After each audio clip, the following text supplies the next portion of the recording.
Alright guys, mid বাজেটে market কাঁপাতে চলে আসলো Infinix Note 60 Pro 5G।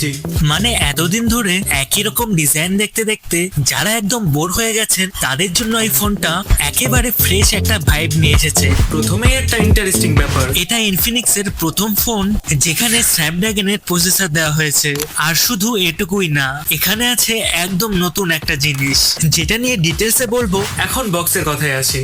যদি তুমি লঞ্চের সময় বা আর্লি বুকিং করো তাহলে একটা স্পেশাল বড় বক্স পাবে।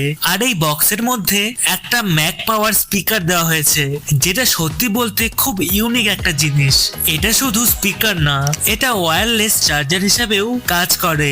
মানে ফোনে ম্যাক্সেভ কভারটা লাগিয়ে এটাতে আটকে দিলেই চার্জিং শুরু হয়ে যাবে, আর চার্জিং না করলে এটাকে স্পিকার হিসেবেও ব্যবহার করতে পারবে।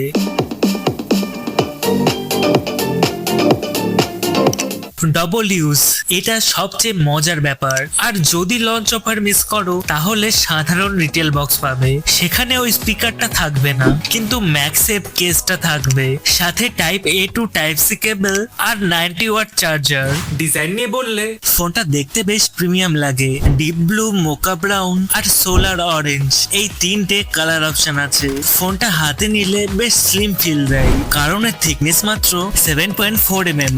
বিল্ড কোয়ালিটি অনেস্টলি বেশ ভালো। ফোনটার পেছনে রয়েছে গ্লাস ব্যাক আর সাইডে রয়েছে মেটাল ফ্রেম। ফোনটা খুবই হালকা, মাত্র 202 গ্রাম ওজন, তাই এক হাতে ইউজ করতে কোনো সমস্যা হবে না। আর একটা ইন্টারেস্টিং জিনিস হচ্ছে ফোনের সাইডে হার্ট রেট আর SpO2 সেন্সর দেওয়া হয়েছে, মানে আলাদা করে আর স্মার্ট ওয়াচ নেওয়ার দরকার নেই। এখান থেকে তুমি নিজের হেলথ ডেটা চেক করতে পারবে। অডিওর কথা বললে এখানে ডুয়াল স্পিকার আছে, JBL টিউনিং সহ। সাউন্ড খুব বেশি লাউড না হলেও বেসটা দারুণ।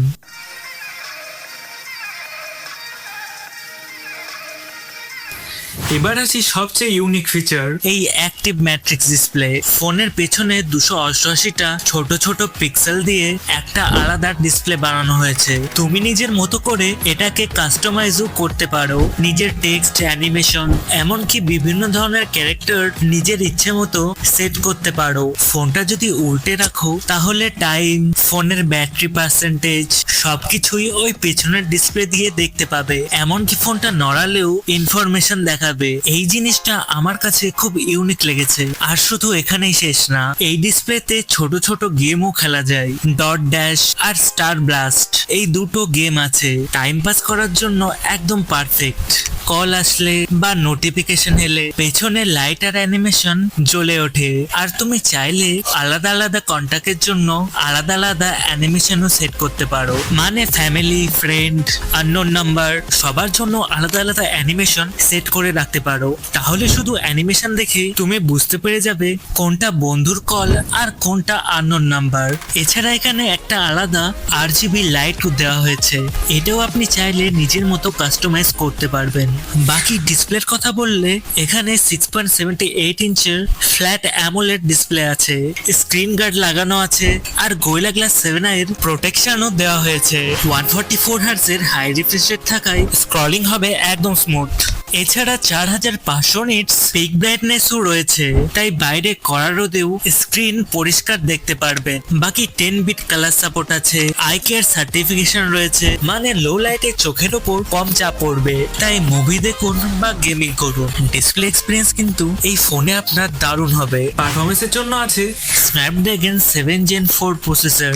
এটা কিন্তু ইনফিনিক্স এর প্রথম ফোন যেখানে স্ন্যাপড্রাগনের প্রসেসর ইউজ করা হয়েছে, সাথে LPDDR5 RAM আর UFS 2.2 স্টোরেজ। এছাড়া ফোন ঠান্ডা রাখার জন্য ভেপার কুলিং চেম্বারও দেওয়া হয়েছে। গেমিং এর কথা বললে BGMI এই ফোনে আপনি 90 FPS এ খেলতে পারবেন, আর কল অফ ডিউটিতেও 120 FPS সাপোর্ট পাওয়া যায়, তাই গেমিং এক্সপিরিয়েন্স এই ফোনে আপনার খারাপ হবে না।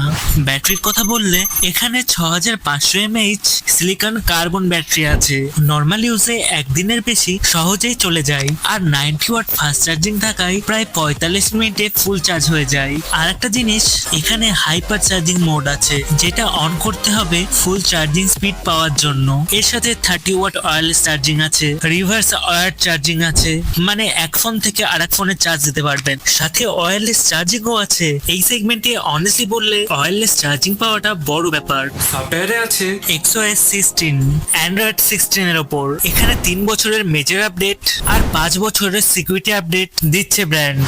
UI মোটামুটি ক্লিন, কিছু থার্ড পার্টি অ্যাপস আছে, তবে চাইলে সব ডিলিট করতে পারবেন। AI ফিচার্সও অনেক আছে, ফোলেক্স assistant, circle to search, AI translate, AI transcribe, সব মিলিয়ে মডার্ন স্মার্টফোনের সব স্মার্ট ফিচারই এখানে আছে। ক্যামেরা সেটআপে আছে 50 এমপির প্রাইমারি সেন্সর আর 8 এমপি আল্ট্রা ওয়াইড, সামনে 13 এমপির ফ্রন্ট ক্যামেরা।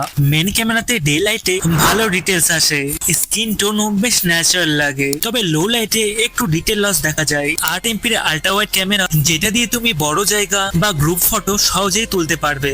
আরেকটা জিনিস, এই আল্ট্রা ওয়াইড লেন্সে অটো ফোকাস সাপোর্ট করে, মানে তুমি এটাকে ম্যাক্রো শুটের জন্য ব্যবহার করতে পারবে। আর একটা বড় অ্যাডভান্টেজ, ফ্রন্ট আর ব্যাক দুটোতেই 4K ভিডিও সাপোর্ট আছে। সব মিলিয়ে ক্যামেরা এখানে আনকম্প্রোমাইজ না হলেও ডিসেন্ট রেজাল্ট দিয়ে দেয়। কানেক্টিভিটিতে ওয়াইফাই 6, ব্লুটুথ 5.4, NFC, আয়ার ব্লাস্টার সবই আছে। ব্লুটুথ কলিং ফিচারটাও ইন্টারেস্টিং, নেটওয়ার্ক না থাকলেও কাছাকাছি থাকলে কল করা যাবে। IP64 রেটিং আছে, অপটিক্যাল ফিঙ্গারপ্রিন্ট সেন্সর আর ফেস আনলক দুটোই ভালোভাবে কাজ করে। এবার ফোনটার দাম নিয়ে বলি। দুটো ভেরিয়েন্টে ফোনটা পাওয়া যাচ্ছে, যার মধ্যে বেস ভেরিয়েন্টের দাম পড়বে 28,999 রুপি ব্যাংক অফারের সঙ্গে। লঞ্চ অফারে কিনলে এই বড় বক্সটা পাবেন, যার মধ্যে স্পিকারটা ফ্রি থাকবে, কিন্তু লঞ্চ অফার মিস করলে নর্মাল রিটেল বক্স পাবেন, সেখানে ওই স্পিকারটা থাকবে না। এছাড়া 1 বছরের জন্য ফ্রি স্ক্রিন রিপ্লেসমেন্টও আছে। বাকি এই ফোনটা নিয়ে কোনো কোশ্চেন থাকলে কমেন্টে অবশ্যই জানাবেন। Till then stay tuned, stay updated.